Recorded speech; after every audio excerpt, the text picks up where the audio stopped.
இப்போ சமீபத்தில் வந்து ஒரு நிகழ்ச்சி நீங்கள் பார்த்துருப்பீங்க. நீயா நானான்னு ஒரு நிகழ்ச்சி உங்களுக்கு தெரியும். அதில் தெருநாய்களை பற்றி ஒரு பிரச்சனை. இது இப்போ சோஷியல் மீடியா முழுக்க அதை பற்றி பயங்கரமாக பேசிட்டே இருக்காங்க. இந்த பிரச்சனையில் என்ன முடிவெடுப்பது? இப்பொழுது நான் வந்து பார்த்திங்கன்னா நாய் வளர்க்கக்கூடியவன். என்னுடைய வீட்டில் நான் தொடர்ச்சியாக நாய்கள் வளர்க்கக்கூடியவன். எனக்கு நாய்கள் மிகவும் பிடிக்கும். நான் அதை பாதுகாத்து வளர்க்கக்கூடிய ஒருவன்.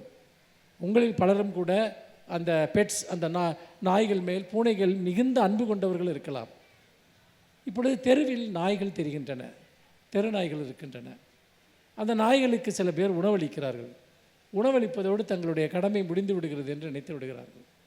ஆனால் ஒரு நாய்க்கு தேவைப்படுவது உணவு மட்டுமல்ல, அதுக்கு பராமரிப்பு தேவைப்படுகிறது, பாதுகாப்பு தேவைப்படுகிறது, அன்பு தேவைப்படுகிறது, எல்லாமே தேவைப்படுகிறது.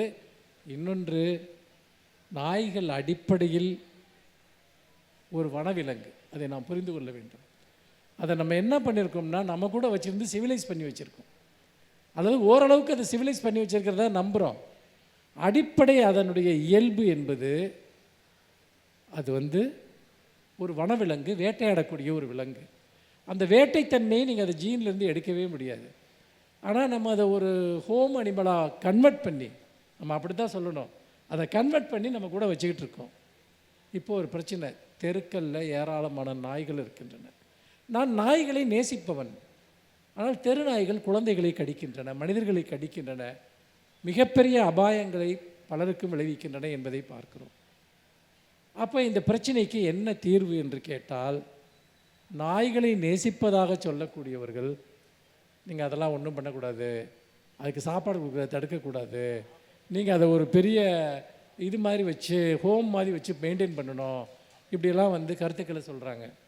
மனிதர்களுக்கு கூட முழுமையாக உணவிட முடியாத ஒரு நாட்டில் தான் நாம் இருந்து கொண்டிருக்கிறோம் என்ற இடத்திலிருந்து இதை நாம் பேச வேண்டும். அப்படிப்பட்ட நிலையில் என்னுடைய நாய்கள் மீதான என்னுடைய அன்பு என்பது அது முழுமையான ஒரு அன்பு. அதே அன்பு எனக்கு குழந்தைகள் தெருவில் நடந்து செல்லக்கூடிய குழந்தைகள் மேல் இருக்கிறது, முதியவர்கள் மேல் இருக்கிறது, நாய்களால் தாக்கப்படுகிற மனிதர்கள் மீதும் இருக்கிறது. ஆனால் என்ன இங்கு ஒரு பிரச்சனை என்று சொன்னால், யாராவது ஒரு தரப்பை எடுத்துக்கொள்கிறார்கள். ஒன்று, முற்றிலுமாக நாய்களை அழித்து விட வேண்டும் என்று சொல்லக்கூடியவர்கள். இன்னொரு தரப்பு, நாய்களை முழுமையாக பாதுகாக்க வேண்டும் என்று சொல்லக்கூடியவர்கள். இந்த இடத்தில் இலக்கியம் நமக்கு எப்படி வழிகாட்டுகிறது? இதுதான் முக்கியமான விஷயம். நான் வந்து ஒரு அற்புதமான ஒரு கதை ஒன்றை படித்தேன். இந்த பிரச்சனைகள்லாம் நடந்துக்கிட்டு இருக்கப்போ, ஏன் நான் இலக்கியம் படிக்க வேண்டும், புத்தகம் படிக்க வேண்டும் என்று சொல்கிறேன் என்றால், அது மனிதர்கள் மீதான அன்பாக இருந்தாலும் சரி, அல்லது மிருகங்களின் மீதான அன்பாக இருந்தாலும் சரி, அதை எப்படி புரிந்து கொள்ள வேண்டும், ஒவ்வொன்றினுடைய இயல்பையும் நாம் எப்படி புரிந்து கொள்ள வேண்டும் என்பதை நாய்கள் நமக்கு, இது இலக்கியங்கள் நமக்கு காட்டுகின்றன. ஒரு ராத்தல் இறைச்சி என்று ஒரு கதை, அதை நகுலன், தமிழின் புகழ்பெற்ற ஒரு படைப்பாளி, அந்த கதையை எழுதியிருக்கிறார். ஒரு ராத்தல் இறைச்சி. இன்றைக்கு இருக்கக்கூடிய இந்த நாய்கள் பற்றிய இந்த பிரச்சனை நடந்து கொண்டிருந்த போது, நாய்களை நாம் ஏதோ பாதுகாக்கிறோம் அப்படின்னு நிறைய பேர் நம்பிட்டு இருக்காங்க. ஆனால் பல சமயங்களில் என்னென்னா, நம்ம நாயை ஹேண்டில் பண்ணவே இல்லை, நாய்கள் தான் நம்ம ஹேண்டில் பண்ணுது. நமக்கு வந்து எப்படி நடந்துக்கிட்டால் பிடிக்குமோ அப்படி நம்ம நடந்துக்கிட்டால் தான் நம்ம அதற்கு ஃபீட் பண்ணுவோங்கிறத, அது ரொம்ப ஈஸியாக ட்ரெயின் ஆகிடுது. நாய்கள் ரொம்ப ஈஸியாக ட்ரெயின் ஆகக்கூடிய ஒரு விலங்கு. உங்களுக்கு என்ன செஞ்சால் பிடிக்குமோ அது செய்யும்.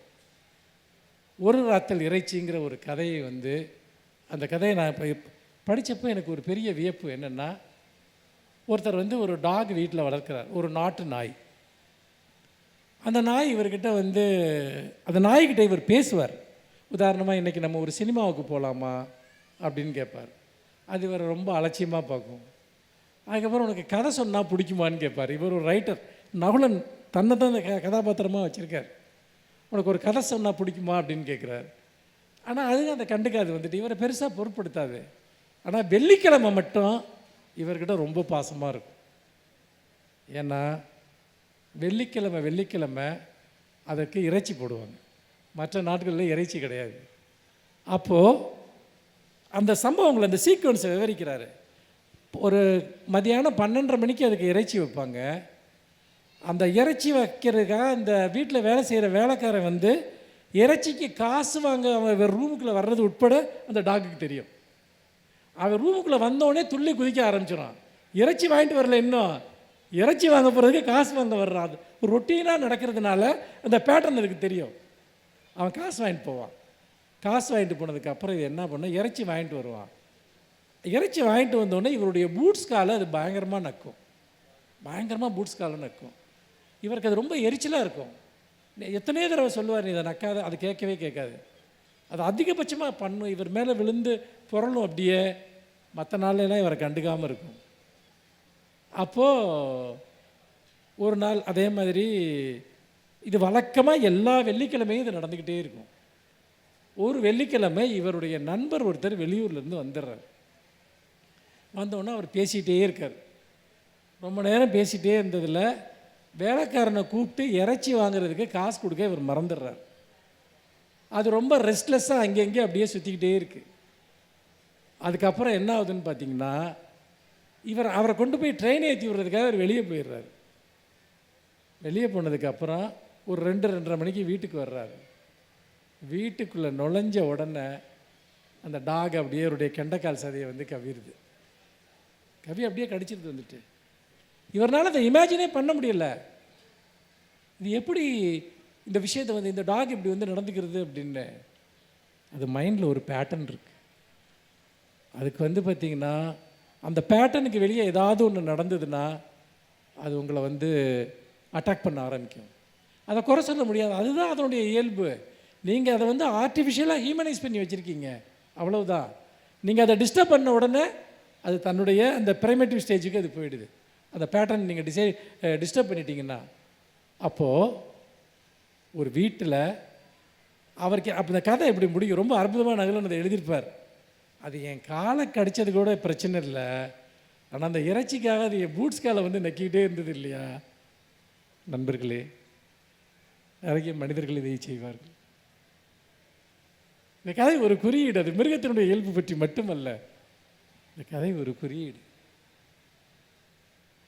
தேவைகளுக்காக நம்மை அண்டி இருப்பவர்கள், தேவைகளுக்காக மட்டுமே நம்மை அன்பு செய்யக்கூடியவர்கள், தினம் தினம் நீங்கள் வழக்கமாக ஒருவருடைய தேவையை நீங்கள் நிறைவு செய்து கொண்டிருந்து விட்டு ஏதாவது ஒரு சந்தர்ப்பத்தில் அதை உங்களால் செய்ய முடியாமல் போனால், அந்த நாய் தன்னுடைய எஜமானுக்கு என்ன செய்ததோ அதை மனிதர்கள், நீங்கள் நம்பியவர்கள், நீங்கள் நேசித்தவர்கள், அவர்கள் உங்களுக்கு செய்வார்கள். ஏற்கனவே செய்தும் இருப்பார்கள். நீங்கள் ஸ்டாப் பண்ணக்கூடாது. எனக்கு முடியலைன்னு சொல்லிடக்கூடாது. ஒருத்தர் கூடவே நீங்கள் இருந்து எல்லாம் பண்ணியிருப்பீங்க. ஒரு நாள் உங்களுக்கு முடியாமல் போயிடும். என்னால் பண்ண முடியலை, எனக்கு சக்தி இல்லை, என்கிட்ட காசு இப்போ இல்லை, அதெல்லாம் சொல்ல உங்களுக்கு உரிமை கிடையாது. ஏனென்றால் இது ஒரு பேட்டர்ன். இது ஒரு பேட்டர்ன். ஆனால் ஒருத்தன் எதுவுமே செஞ்சுருக்க மாட்டாங்க. உங்களுக்கு என்றைக்காவது ஒரு நாள் ஹெல்ப் பண்ணுவான். அவன் வந்து பாருங்கள், அவன் எவ்வளோ தங்கமானவன். அதுக்கு ஒரு மோசமான பழமொழி இருக்குது, அது மேடையில் சொல்ல முடியாது, அது கிராமத்திற்கு. இங்கே நான் ஏன் சொல்கிறேன் என்று சொன்னால், ஒரே ஒரு கதை, ஒரு 2 பக்கம் இருக்கக்கூடிய ஒரு கதை. இந்த கதைக்குள்ளாக ஒரு மிருகத்தினுடைய இயல்பு சொல்லப்படுகிறது.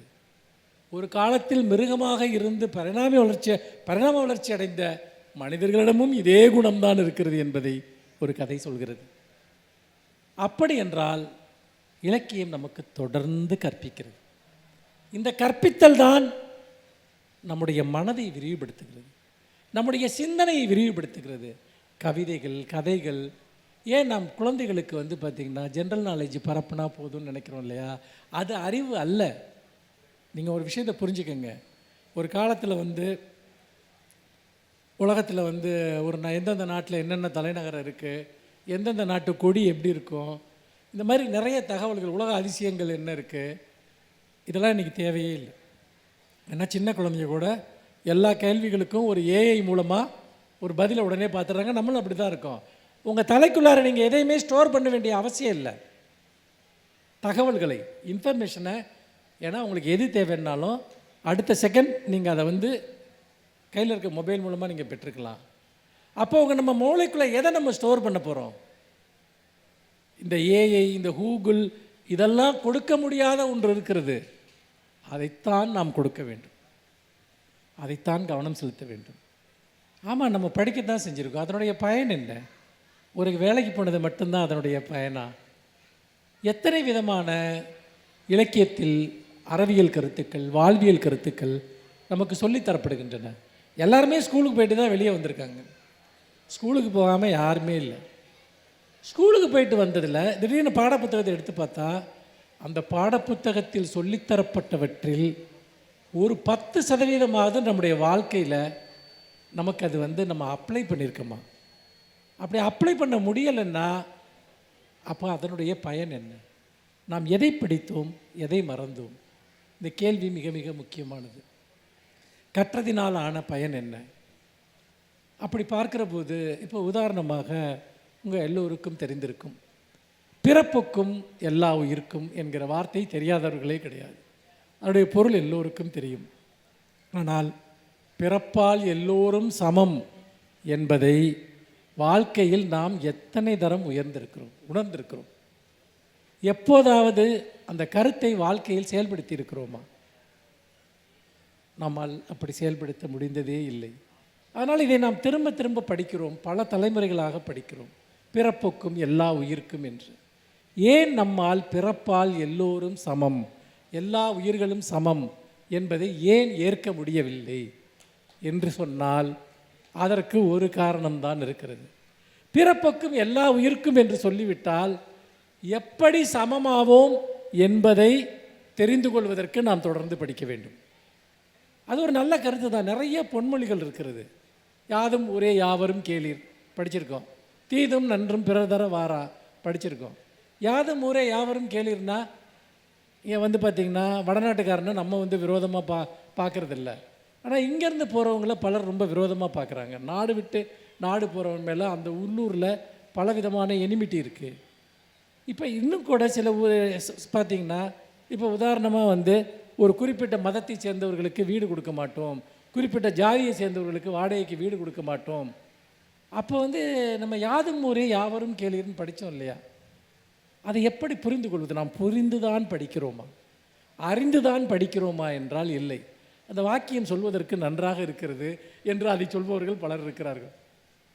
யாதும் ஊரே யாவரும் கேளீர்னா எல்லா ஊரும் என் ஊர் தாண்டான்னு ஒருத்தன் சொல்கிறான்னா அதை நீ அப்படி சொல்கிற ஒருத்தனை நீ அக்செப்ட் பண்ணுவியா?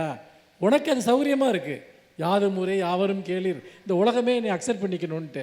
அப்படி ஒருத்தன் ஓ முன்னாடி நிற்கிறான், நீ வேற்றூர்காரன், நீ வேறு சாதியை சேர்ந்தவன், வேறு மதத்தை சேர்ந்தவன், நீ என்னுடைய அந்த ஒரு நிலப்பரப்பிற்கு உரியவன் அல்ல என்று 1000 கேள்விகளை நாம் எழுப்பிக் கொள்கிறோம். அப்படி என்றால் நாம் உண்மையிலேயே படித்தோமா என்கிற கேள்வி வரும். அதனால்தான் வள்ளுவர் கேட்கிறார், கற்றதினால் ஆன பயன் என்பதை பற்றி அவர் சொல்கிறார். நீங்கள் அடிப்படையில் ஒரு விஷயம் நாம் புரிந்து கொள்ள வேண்டியது, இவ்வளவு புத்தகங்கள் ஏன் புத்தகம் தொடர்ந்து படிச்சுக்கிட்டே இருக்கணும்னு சில பேர்த்துக்கு கூட தோணலாம். ஏனென்றால் நாம் ஏற்கனவே படித்ததை புரிந்து கொள்வதற்கே புத்தகங்கள் தேவை. நாம் ஏற்கனவே அறிந்ததை அறிந்து கொள்வதற்கே புத்தகங்கள் தேவை. நாம் நிறைய விஷயங்களை அறிந்ததாக நம்புகிறோம். உண்மையிலேயே நாம் அறிந்திருக்கிறோமா? புதுமை பித்தன் ஒரு இடத்தில் கேட்கிறார், வாழ்வதாக சொல்கிறோம், உண்மையில் வாழ்கிறோமா என்று கேட்கிறார். இது ஒரே ஒரு ஒற்றை வாக்கியம்தான். இந்த வாக்கியத்தினுடைய பொருளை எப்படி புரிந்து கொள்வது? வாழ்வதாக சொல்கிறோம், உண்மையில் வாழ்கிறோமா? அப்போ உண்மையில் வாழலைன்னா நம்ம என்ன பண்ணிகிட்ருக்கோம்? நாம் வாழ்கிற வாழ்க்கையினுடைய பொருள் என்பது என்ன? நாம் வாழ்க்கை என்று சொல்வது தான் உண்மையிலேயே வாழ்க்கையா என்கிற பல கேள்விகள் நமக்கு எழுகின்றன. நண்பர்களே, படிப்பினுடைய பயன் அல்லது நாம் எதை படித்தோம் எதை மறந்தோம் என்று கேட்பதனுடைய பொருள் என்னவென்றால், நாம் அறிந்ததாக நம்புகிற ஒன்றைத்தான் நாம் உண்மையிலேயே அறிந்து கொள்ள வேண்டும். அப்படி பார்க்கிற போது நாம் இப்போ உதாரணமாக அறம் பற்றிய நிறைய கருத்துக்கள் நமக்கு சொல்லப்படுகின்றன. அறம் செய்ய விரும்பு என்று சொன்னால் அறம் என்பது என்ன? நம் வாழ்க்கையில் அறம் இருக்கிறதா? அல்லது அறம் என்று சொல்லப்பட்டவற்றிற்கு எதிராக நாம் எத்தனை செயல்களை ஒவ்வொரு நாளும் செய்கிறோம்? துரோகங்கள், ஏமாற்றங்கள், உள்ளொன்று வைத்து புறமொன்று பேசுவது, நாம் இன்னும் சொல்லப்போனால் சக மனிதன் மீது வெறுப்பை வைத்து கொண்டு பயன் கருதி அவனிடம் ஒரு உறவு பாராட்டுவது, நம்மை நேசிப்பவர்களை நாம் ஏமாற்றுவது, நமக்கு அவர்கள் மேல் குற்றம் இழைப்பது, இதில் ஏதாவது ஒன்றை நாம் செய்யாதவர்கள் எப்போதாவது இருக்கிறோமா நண்பர்களை நாம் சிந்திக்க வேண்டும். இன்னொன்று, இந்த நாட்டில் இப்பொழுது நிறைய கருத்துக்கள், எல்லா பக்கமும் கருத்துக்களினுடைய குவியல்களாக இருக்கின்றன. நீங்கள் இந்த கருத்துக்களை எப்படி புரிந்து கொள்வது என்று கூட தெரியவில்லை. இப்போ உதாரணமாக நீங்கள் ஒரு வாட்ஸ்அப்பில் பார்த்தீங்கன்னா ஒரு நாளைக்கு ஆயிரக்கணக்கான கருத்துக்கள் வருது. ஃபேஸ்புக்கை ஓப்பன் பண்ணால் ஆயிரக்கணக்கான கருத்துக்கள் வருது. யூடியூப்பை ஓப்பன் பண்ணிங்கன்னா ஆயிரக்கணக்கான கருத்துக்கள் வருது. எதை நாம் தேர்வு செய்வது? நமக்கு ஒரு மிகப்பெரிய குழப்பம் இப்பொழுது வந்து விட்டது. எது சரியானது? குழந்தைகளை கட்டாயப்படுத்தி படிக்க வைக்க வேண்டும் என்று நான் சொல்வேன். பாட புத்தகங்களை மட்டுமல்ல, சிறந்த கதை புத்தகங்களை. அவர்கள் நீங்கள் ஒரு முறை கட்டாயப்படுத்தினால் மறுமுறை புத்தகங்களை வாங்கி தருமாறு அவர்கள் உங்களை கட்டாயப்படுத்துவார்கள். அந்த ருசியை குழந்தைகளிடம் உண்டாக்க வேண்டும். நன்றாக கவனியுங்கள். அந்த ருசி மிக மிக முக்கியம். அந்த ருசியை ஏற்படுத்துவதற்காகத்தான் இங்கே நண்பர் விஷ்ணுபுரம் சரவணன் போன்றவர்கள் ஊர் ஊராக அலைந்து குழந்தைகளை சந்தித்து கொண்டிருக்கிறார்கள். தமிழ்நாடு முழுக்க ராப்பகலாக சுற்றி கொண்டு புத்தகங்கள் எழுதி அதை புத்தகங்களிடம் கொண்டு போய் சேர்த்து குழந்தைகளுக்கு மொழியினுடைய ருசி, கதையினுடைய ருசி, வாழ்வியலினுடைய ருசி, இந்த ருசி இல்லாவிட்டால் இந்த பர்கரு, இந்த இங்கே விற்கக்கூடிய இந்த பண்டங்களுடைய ருசி, இதை தவிர உங்களுக்கு வாழ்க்கையில் எந்த ருசியுமே தெரியாது. ஸ்விக்கியில் என்னென்ன ஃபுட்டு ஆர்டர் போட்டால் எங்கே போகலாம், எங்கே சிட்டியில் எங்கே நல்ல ரெஸ்டாரண்ட் இருக்குது, இதை மட்டுமே ருசி என்று வாழ்க்கையில் குழந்தைகள் அறிந்து கொண்டு விட்டால் வாழ்க்கையை எதிர்கொள்வதற்கான எந்த தைரியமும் அவங்களுக்கு இருக்காது. நீங்கள் கவலைப்பட வேண்டிய ஒரு விஷயம் இருக்கிறது. உங்கள் குழந்தைகள் தைரியமற்றவர்களாக இருக்கிறார்கள். அவங்க சமூக பொறுப்புடன் இருக்காங்களா இல்லையாங்கிறதெல்லாம் அடுத்த பிரச்சனை. அவர்கள் கோழைத்தனமாக வளர்கிறார்கள். சமூகத்தினுடைய வாழ்க்கையினுடைய எந்த பிரச்சனையையும் எதிர்கொள்ள திராணியற்றவர்களாக வளர்கிறார்கள். மனதளவில் மிக மிக பலவீனமாக இருக்கிற இளைஞர்களை நான் பார்க்கிறேன். நான் தொடர்ந்து மாணவர்களிடம் வேலை செய்து கொண்டிருக்கிறேன். நிறைய மாணவர்களிடம் நான் உரையாடுகிறேன். அவர்கள் பிரச்சனை என்பது என்ன? நீங்கள் பெற்றோர்கள் இருக்கிறீர்கள், நீங்கள் அதை பற்றி தெரிந்திருக்கிறீர்களா என்று எனக்கு தெரியாது. அவர்கள் எல்லோரிடமும் பயப்படுகிறார்கள். அவர்கள் தனக்கு தெரியாத ஒரு மனிதனிடம் 2 வார்த்தை அவர்களால் பேச முடியவில்லை. அவர்களுக்கு தெரியாத ஒரு மனிதன் அவர்களிடம் ஏதாவது பேசினால் அவர்கள் அவனை சந்தேகிக்கிறார்கள். நமக்கு சம்பந்தமில்லாத விஷயங்கள் என்று உலகத்தின் பெரும்பாலான விஷயங்களை அவர்கள் மாற்றிக்கொண்டு விட்டார்கள். அவங்க பர்சனல் லைஃப்லையோ, சோஷியல் லைஃப்லையோ, கல்விலையோ, வீட்டிலையோ ஒரு கிரைசிஸ் வந்ததுன்னா அதை எப்படி ஹேண்டில் பண்ணுறதுக்கான ஒரு குறைந்தபட்ச துணிச்சல் கூட இல்லை. முரட்டுத்தனமாக நடந்து கொள்கிறார்கள், மூர்க்கமாக நடந்து கொள்கிறார்கள், அல்லது தன்னைத்தானே அழித்துக் கொள்கிறார்கள், அல்லது மிக மோசமான பழக்க வழக்கங்களுக்குள் செல்கிறார்கள். நிறைய இளைஞர்கள், நிறைய மாணவர்களிடம் நான் இதை பார்க்கிறேன். பதட்டமாக இருக்கிறது. மிகவும் உண்மையிலேயே மிக மிக பதட்டமாக இருக்கிறது. இந்த குழந்தைகளை பாதுகாக்க வேண்டும் என்கிற அந்த பதட்டம் என்பது உண்மையில் அது எவ்வளவு பெரிய பொறுப்பு என்பதை இங்கே வார்த்தைகளால் விவரிக்க முடியவில்லை.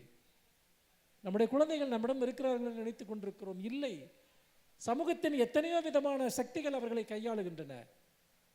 சமூக ஊடகங்களின் வழியாகவும் இன்னும் பலவிதமான ஒரு நெட்வொர்க் வழியாகவும் அவர்கள் எங்கே போய் சிக்கிக்கொள்வார்கள் என்பதையே நினைக்க முடியாத அளவுக்கு நம்முடைய குழந்தைகள் மேல் இன்றைக்கு அபாயங்கள் சூழ்ந்திருக்கின்றன. நம்ம கண்ணு முன்னாடியே அவங்க இருக்காங்கன்னு நம்ம நினைக்கிறோம். இல்லை, நம்ம குழந்தைகள் நம்ம கண்ணு முன்னாடி இல்லை, அவங்க வேற எங்கெங்கேயோ இருக்காங்க, யார் கூடவோ இருக்காங்க. அவருடைய வாழ்க்கை எப்போதும் அபாயத்தின் ஒரு விளிம்பில் இருந்து கொண்டே இருக்கிறது.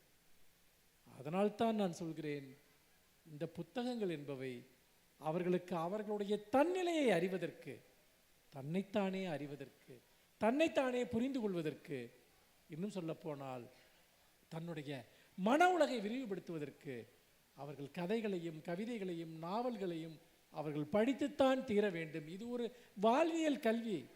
நிறைய பேர் என்ன நினைக்கிறாங்க அப்படின்னு சொன்னால், வாழ்வியல் கல்வின்னா ஏதாவது ஒரு சுய முன்னேற்றத்தை பற்றி அவங்களுக்கு சொல்லிக் கொடுக்கறது. எப்போ பாரு எல்லா குழந்தைங்களும் ஏதாவது ஒர்க் ஷாப்புக்கு போயிட்டே இருக்காங்க. ஒன்று ஆன்லைனில் ஏதாவது கிளாஸுக்கு போகிறாங்க, இல்லை நேரில் போகிறாங்க. என்னத்தையாவது ஒரு ஸ்கில்லை வளர்த்துக்கணும்னு நினைக்கிறாங்க. அதாவது உங்களுக்கு ஒரு அடிப்படையில் எல்லாத்துலேயும் எக்ஸ்போஷர் இருக்கிறது நல்லது தான். ஆனால் நீங்கள் ஒவ்வொன்றிலையும் நீங்கள் எக்ஸ்பர்ட் ஆகணும்னா அது நடக்காது. அடிப்படையான வாழ்வியல் அறங்களை நாம் எப்படி புரிந்து கொள்வது, எப்படி அவற்றை கற்றுக்கொள்வது, இலக்கியத்தின் வழியாக சமூகத்தை, சக மனிதர்களை எப்படி புரிந்து கொள்வது? உங்கள் பிள்ளைகளுக்கு வற்புறுத்தி புத்தகங்களை வாங்கி கொடுங்கள், அவர்களை படிப்பதற்கு கற்பியுங்கள். சமூகத்தில் மோசமான தொடர்பற்ற ஏராளமான கருத்துக்கள் பரவிக்கொண்டே இருக்கின்றன. அந்த கருத்துக்களுக்கு எதிராக அவர்களை எப்படி நிலைநிறுத்துவது? இதுதான் மிக மிக முக்கியமான ஒரு விஷயம். இது ஒரு மிகப்பெரிய போராட்டம். நாம் நினைப்பது போல இன்றைக்கி நீங்கள் ஒரு படிப்பை படிச்சிங்கன்னா என்ன படிப்பை படித்தாலும் ஏதாவது ஒரு வேலை கிடைக்கும், என்ன படிப்பை படித்தாலும் ஏதாவது ஒரு வேலை கிடைக்கும். அதுவா ஒரு குழந்தையினுடைய லட்சியம்? அதுவா ஒரு இளைஞனுடைய லட்சியம், ஒரு பெண்ணுடைய லட்சியம்? அது வாழ்வாதாரத்திற்கான ஒரு தேவை மட்டுமே. வாழ்வாதாரம் இருந்தால் போதுமா? வாழ்வு வேண்டாமா? நண்பர்களே, வாழ்வாதாரம் இருந்தால் போதுமா? வாழ்வு வேண்டாமா? இதுதான் நம் முன்னால் இருக்கக்கூடிய மிக முக்கியமான கேள்வி. அப்படி பார்க்கிற போது ஒரு அடிப்படையான விஷயம், இந்த புத்தக கண்காட்சிகளை நாம் வெறுமனே அது ஏதோ ஒரு புத்தகங்களை விற்கிற இடம் என்று நீங்கள் புரிந்து கொள்ளாதீர்கள். நான் என் வாழ்க்கை முழுக்க படித்து கொண்டே இருந்திருக்கிறேன். படிப்பு உருவாக்கிய பயன்களுக்கு ஒரு எல்லையே இல்லை. இன்னும் சொல்லப்போனால், எனக்கு ஏதாவது ஒரு திறமை இருக்கும் என்று நான் நம்பினால் அந்த திறமை அனைத்துமே நான் படித்த ஏதாவது ஒரு புத்தகத்திலிருந்து தான் கிடைத்திருக்கிறது. அப்படி இல்லாவிட்டால் உண்மையிலேயே மந்தைகளில் ஒரு மந்தையாக, கூட்டத்தில் ஒரு கூட்டமாக எங்கோ நான் கரைந்து போயிருப்பேன். அப்படி கரைந்து போகிற மனிதர்களை நான் காண்கிறேன். ஒரு கவிதை இருக்கிறது, என்னுடைய கவிதை. அதை நான் இங்கே உங்களிடம் பகிர்ந்து கொள்ள விரும்புகிறேன். நாம் எப்படி இருக்கிறோம் என்பதை பற்றிய கவிதை. இந்த கவிதையை நான் இங்கே வாசிப்பதனுடைய காரணம், உண்மையில் நாம் எப்படி இருக்கிறோம் என்பதை பற்றி நாம் எப்போதாவது சிந்தித்திருக்கிறோமா என்பதுதான். நாம் ஏன் இப்படி இருக்கிறோம்? இந்த கேள்விகளை நாம் ஒருவருக்கொருவர் கேட்டுக்கொள்ள வேண்டும். நாம் ஏன் இப்படி இருக்கிறோம்? சதா முணுமுணுத்து கொண்டு, எப்போதும் துணிகளை மடித்து வைத்து கொண்டு, எதையாவது சுத்தம் செய்து கொண்டு, யாரையாவது சபித்து கொண்டு, நம்ம டெய்லி இதெல்லாம் தான் பண்ணிகிட்டே இருக்கோம். எதையாவது அடைய முயற்சி செய்து கொண்டு, எதனிடமாவது தோல்வி அடைந்து கொண்டு, எப்போதும் நம்மை நிரூபித்து கொண்டு, நிறைய பேர்த்துக்கு வேலை யாருக்கிட்டையாவது நம்மளை ப்ரூவ் பண்ணிக்கிட்டே இருக்குது. ஏன் ப்ரூவ் பண்ணணும்? நான் ஏன் உங்ககிட்ட என்ன ப்ரூவ் பண்ணணுங்கிற கேள்வியை நம்ம கேட்கணும். முதல்ல ஒரு சிகரெட்டை போல எரிந்து கொண்டு, தேவையற்ற பொருள்களால் நம் தனிமையை நிரப்பிக்கொண்டு, நம்ம நிறைய ஷாப்பிங் போகிறோம் இல்லையா? ஷாப்பிங் மாலில் ஏதாவது ஒரு ப்ரஷ் வாங்குறதுக்காக போவோம், ஒரு பேஸ்ட் வாங்குறதுக்காக போவோம். கடைசியில் ஒரு 3000 ரூபா 4000 ரூபாய்க்கு பில்லு கொடுத்துட்டு வருவோம். நம்ம செஞ்சுருக்கோம் நிறைய பேர் வந்துட்டு. ஏன்னு கேட்டோம்னா, இந்த ஷாப்பிங் பண்ணுறதில் மனுஷங்களுடைய லோன்லினஸ்க்கு ஒரு பெரிய ரோல் இருக்குது. சைக்கலாஜிக்கலாகவே அதை சொல்கிறாங்க. மனிதர்கள், தனிமையாக இருக்கக்கூடிய மனிதர்கள் மிகவும் அதிகமாக பொருட்களை வாங்குகிறார்கள் என்று. தேவையற்ற பொருள்களால் நம் தனிமையை நிரப்பிக்கொண்டு, யாரிடமாவது நம்மை பிணைக்க முயற்சி செய்து கொண்டு, ஒரு அபத்தமான சினிமாவின் முதல் காட்சியை பார்த்து கொண்டு, ஃபஸ்ட்டு ஷோ போகிறத வாழ்க்கையில் பெருமையாக நினைக்கிறவன் எவ்வளோ பேர் இருக்கான் தெரியுமா? ஏன்டா 2வது ஷோ போனால் என்னடா ஆயிரும் உனக்கு, இல்லை அடுத்த நாள் பார்த்தா தான் என்ன ஆயிரும் உனக்கு. அவன் அதை வாழ்க்கையோட லட்சியமாக கற்பனை பண்ணிக்கிறான். ஏன்னா உண்மையான லட்சியங்களை அடைவது மிக மிக கடினம். இது போன்ற லட்சியங்களை அடைந்து விட்டால் ஏதோ ஒன்றை அடைந்த போலி திருப்தி. ஒரு அபத்தமான சினிமாவின் முதல் காட்சியை பார்த்து கொண்டு, கடற்கரையில் கூட்டத்தோடு கூட்டமாய் நின்று கொண்டு, எனக்கு கடலை பார்த்திங்கன்னா மிட் நைட்டில் பார்க்க தான் பிடிக்கும். மிட் நைட்டில் தான் கடல் இங்கே இருக்கும். பகலில் போனால் கடல் இருக்காது. கடற்கரையில் மனுஷங்க இருப்பாங்க. மனிதர்கள் கடலை மறைத்து கொண்டிருப்பார்கள். கடலை ஒரு நிமிடம் கூட நீங்கள் கவனித்து பார்க்க முடியாது. மனிதர்கள் கவனத்தை நம்மேல் தங்கள் பால் ஈர்த்து கொண்டே இருப்பார்கள், அல்லது மற்றவர்களுடைய கவனத்தை நாம் ஈர்த்து கொண்டிருப்போம். கடற்கரையில் கூட்டம் கூட்டமாய் நின்று கொண்டு, குற்றாலத்துக்கு குளிக்க போகிறவங்க நீங்கள் பார்த்தீங்கன்னா ஒரு அடிப்படி சண்டை நடக்கிற மாதிரி நடக்கும் கீழே குளிக்கையில்.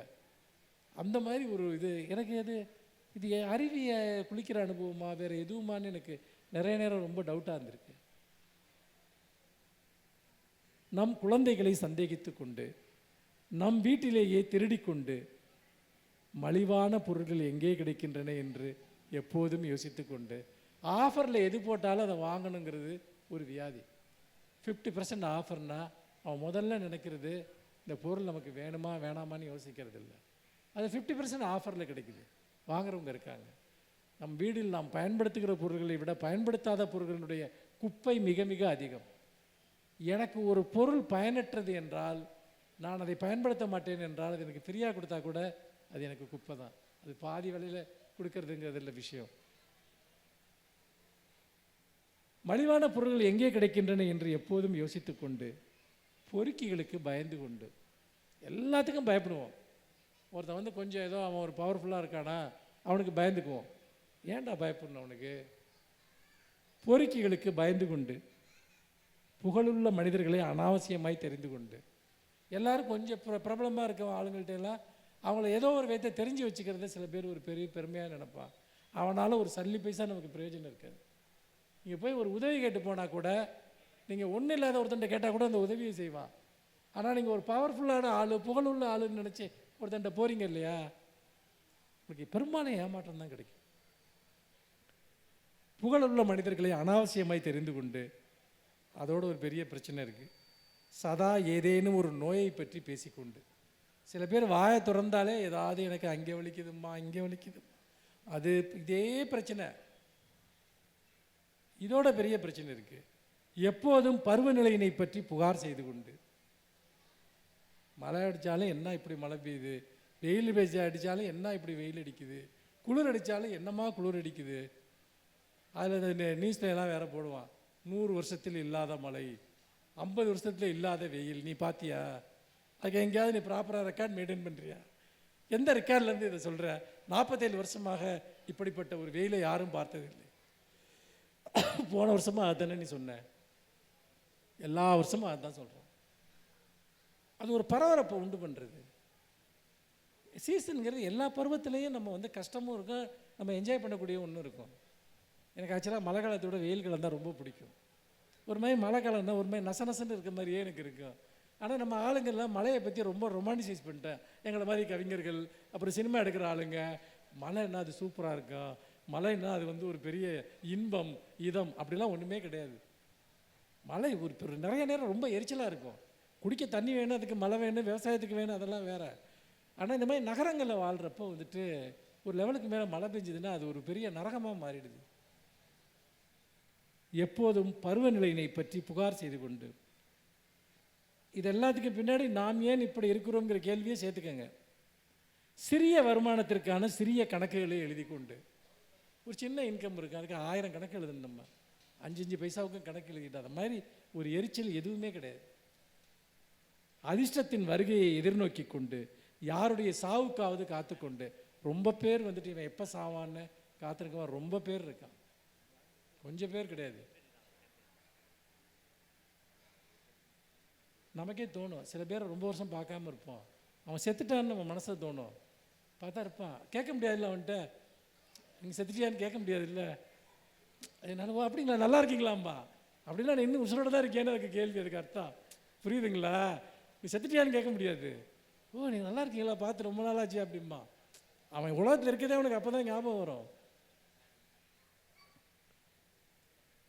யாருடைய சாவுக்காவது காத்துக்கொண்டு, நமது தூக்கு கயிற்றின் உறுதியை சோதித்து கொண்டு, முட்டாள்களின் கவிதையை படித்து கொண்டு, என்னை சேர்த்து புரிஞ்சுக்கிட்டாலும் ஒன்று நான் தப்பாக நினைக்க மாட்டேன்.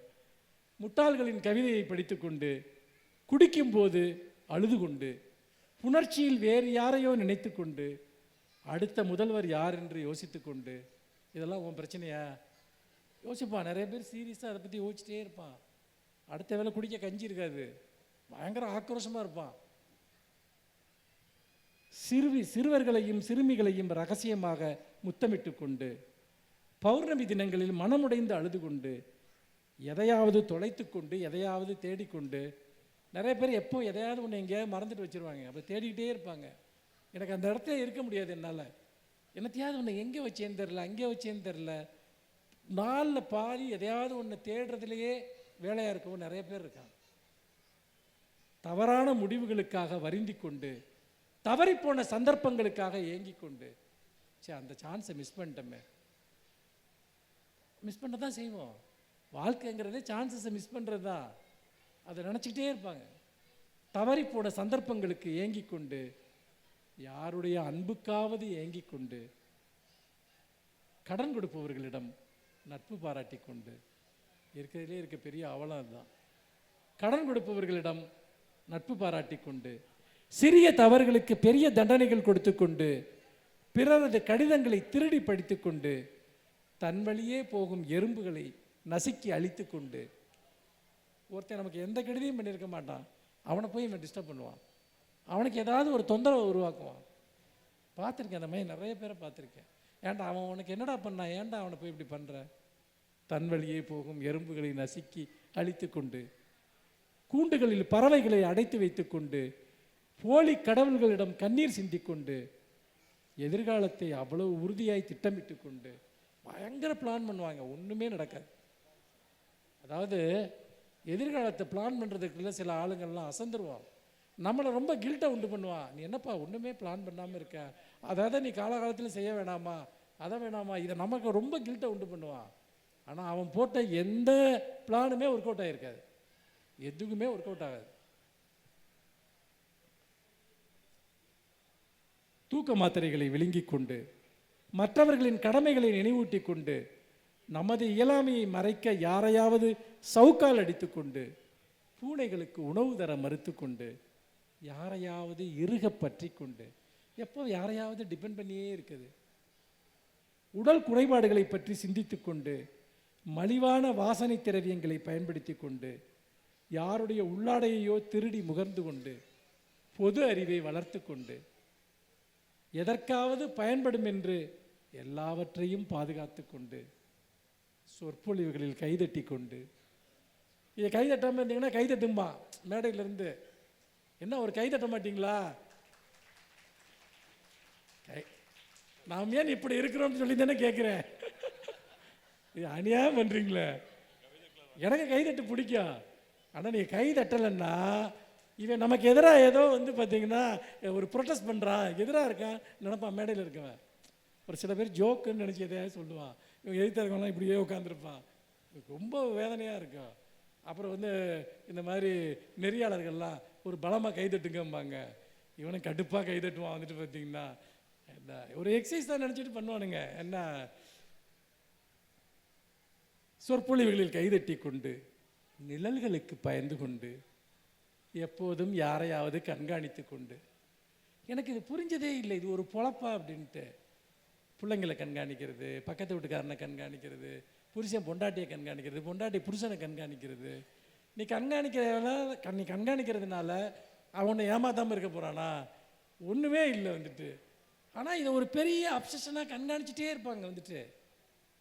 அதாவது ஏற்கனவே தெருவுக்கு வீட்டுக்கு சிசிடிவி கேமரா இருக்குது, அதுக்கு மேலே சூப்பர் சிசிடிவி கேமராவா இவன் ஆப்ரேட் ஆவான். இப்போ நீங்கள் யாருக்காவது ஃபோன் பண்ணுறீங்கன்னு வச்சுக்கோங்க, உங்களுக்கு ஃபோன் எங்கேஜாக இருந்தால் யார்கிட்ட பேசிகிட்டு இருந்த, ஃபோனை எடுக்கலைன்னா யார் கூட இருக்க? ஏண்டா இது ஒரு 20-25 வருஷத்துக்கு முன்னாடி மொபைல்லாம் கிடையாது, அப்போ எல்லோரும் ரொம்ப ஒழுக்கமாக இருந்தாங்களா? கையில் ஒரு வெப்பன் இருக்குல்ல, அதை யூஸ் பண்ணணும். இப்போ கையில் ஒரு துப்பாக்கி இருந்தால் எடுத்தவொன்று சுற்றணுமா ஒன்று? அதே மாதிரி தான் இந்த மொபைல் இதெல்லாம் வச்சுட்டு யாரையாவது கண்காணிச்சிக்கிட்டே இருக்குது. எங்கே போனேன், 1 மணி நேரம் லேட்டாக வந்தேன், ஏன் லேட்டாக வந்தேன், ஏன் நான் 8 மணிக்கு தப்பு பண்ணுறேன் சாயங்காலம் 4 மணிக்கு பண்ண மாட்டேன்னா? கொஞ்சமாவது யோசிக்கணும். நான் 4 மணிக்கு தப்பு பண்ணிட்டு 5 மணிக்கு நீட்டாக வீட்டுக்கு வரலாம் தானே, 8 மணிக்கு வந்தால் மட்டும் உனக்கு டவுட் வருது, ஏன் வருது?